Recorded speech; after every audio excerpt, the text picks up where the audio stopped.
Alternatív főiskola. Út a munkavilágába.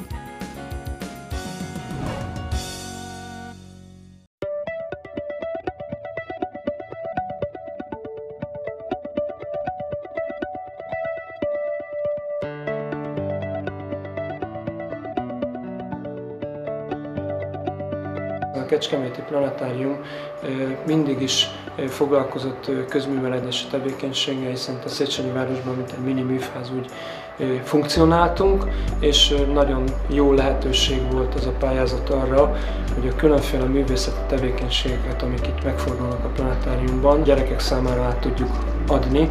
A projektben 4 féle kreatív területre adtunk be pályázatot, és ezek mind a 4 meg is valósul. Film, fotó, média, illetve képzőművészet. Ez azt jelenti, hogy 4 féle szakkör zajlik itt párhuzamosan a planetáriumban. Már körülbelül 7 éve foglalkozok fiatalokkal, leginkább nyári táborokat szervezünk, média és filmtábort, és a utóbbi 1 évben pedig szakkört is vezetek.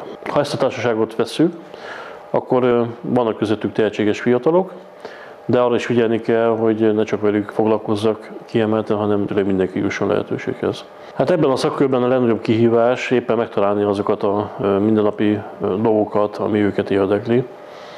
Mert tehát ilyenkor nekem is vissza kell lényegülni gyerekké, és az ő agyukkal kell gondolkodnom. A barátaimtól hallottam erről a szakkörről még szeptember elején, ők mondták, hogy járjak velük, mert nagyon izgalmasak az órák. Nekem is tetszenek, mert nem olyan, mint a legtöbb filmszakkör, hogy folyamatosan filmeket nézünk, és azokon próbáljuk átrágni magunkat. Az elmélet mellett gyakorlatra is van idő, ilyenkor kimegyünk forgatni vagy fényképezni. Azt nem tudom, hogy még ebben szeretnék-e dolgozni, de az biztos, hogy hobbinak nagyon jó.